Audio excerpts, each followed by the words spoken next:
అసలు ఏం జరుగుతుంది మన హైదరాబాద్లో? రోజు రోజుకి ఎందుకు హెచ్ఐవి కేసులు పెరిగిపోతున్నాయి?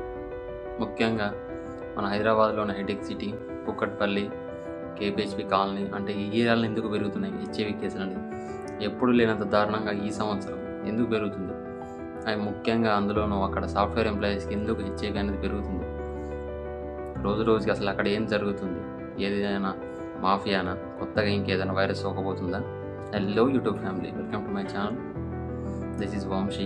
సో ఇప్పుడు రీసెంట్లీ న్యూస్ చూస్తున్నైతే హైదరాబాద్లో రోజు రోజుకి హెచ్ఐవి కేసులు పెరిగిపోతున్నాయి. అది కూడా ముఖ్యంగా చూసుకుంటే సాఫ్ట్వేర్ ఎంప్లాయీస్లో పెరిగిపోతుంది. అంటే దీనికి రీజన్ ఏంటి?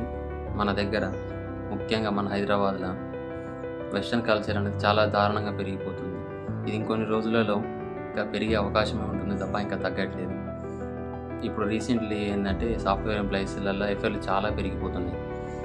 వాళ్ళు ఏంటంటే ప్రతి వీక్కి ఇట్లా రూమ్లో ఒకరు, ఆఫీస్లో ఒకరు, అండ్ హస్బెండ్కి ఒకరు, ఇట్లా చాలా అంటే చాలా దారుణాలు పెరిగిపోతున్నాయి.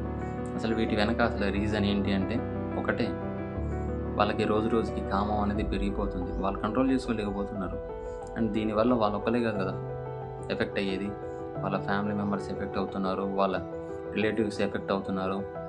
సో నేను ఒకటే చెప్పాలనుకుంటున్నా, దయచేసి ఎవరైనా సరే సాఫ్ట్వేర్ ఎంప్లాయీస్ కానివ్వండి, లేదంటే నా ఏరియాలో ఉన్న వాళ్ళు ఎవరైనా సరే కానివ్వండి, దయచేసి మీకు ఒకవేళ అంత దూరం ఉంటే ప్రొడక్షన్ యూజ్ చేయండి. అంతేగాని ఎవరితో పడితే వాళ్ళతో పోయి ఏది పడితే అది చేసి ఇలా హెచ్ఐవి అని, ఎయిడ్స్ అని రకరకాల రోగాలు తెచ్చుకొని మీరు బాధపడకండి, అవతల వాళ్ళని బాధ పెట్టకండి. అసలు ఎందుకు చెప్పండి? ఇప్పుడు మీకు అంత దూరం పెరిగిపోతుంది, నాకు అర్థం కాదు. ఒకవేళ ఈ వీడియో చూస్తున్న వాళ్ళు ఎవరైనా హెచ్ఐవి పేషెంట్ ఉంటే కనుక మీకు ఒకటే చెప్తున్నా, ఇప్పుడు వచ్చిందని మీరు బాధపడితే ఏం లాభం ఉండదు. అదే ముందు జాగ్రత్త తీసుకుని ఉంటే ఇప్పుడు ఇంత బాధ ఉండేది కాదు కదా. సో నేను ఒకటే చెప్తాను, ఎవరికైనా సరే precaution is the main important thing. నేను ఏదైనా సరే ప్రాబ్లం రాకముందే ఆ ప్రాబ్లం రావడానికి గల రీజన్స్ తెలుసుకుంటే దాన్ని అరికట్టవచ్చు. కానీ ఇక్కడ రోజు ఎట్లా అంటే ప్రతి వీక్కి హాలిడేస్ పెరిగిపోతున్నాయి. ప్రతి వీక్ కంపెనీస్ కూడా వాళ్ళకి ఎలా అంటే సాటర్డే అండ్ సండేస్ పబ్కి వెళ్ళడానికి, పార్టీస్ చేయడానికి అలౌ చేస్తున్నాయి. కానీ కంపెనీస్ ఇప్పుడు ఇన్ని చేస్తున్నప్పుడు వాళ్ళకి కనీసం ప్రొడక్షన్ యూజ్ చేయాలని మినిమం కామన్ సెన్స్ కానీ ఒక గైడ్లైన్స్ కానీ ఇవ్వాలని లేదా తెలియదా చెప్పండి?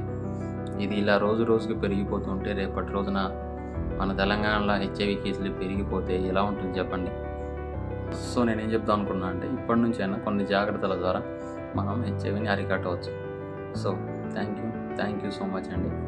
ప్లీజ్ మీరు వాచ్ చేసినందుకు thank you so much. And మనం ప్రీవియస్ వీడియోస్ని ఒకసారి చూడండి. నేను స్టోరీ టెల్లింగ్ చెప్తుంటాను, అది ఎవరితో కాదు, మీ రియాలిటీలో జరిగిన స్టోరీస్నే, అంటే మీ స్టోరీస్నే నేను స్టోరీ టెల్లింగ్ రూపంలో మీ ముందుకు చెప్పబోతున్నాను.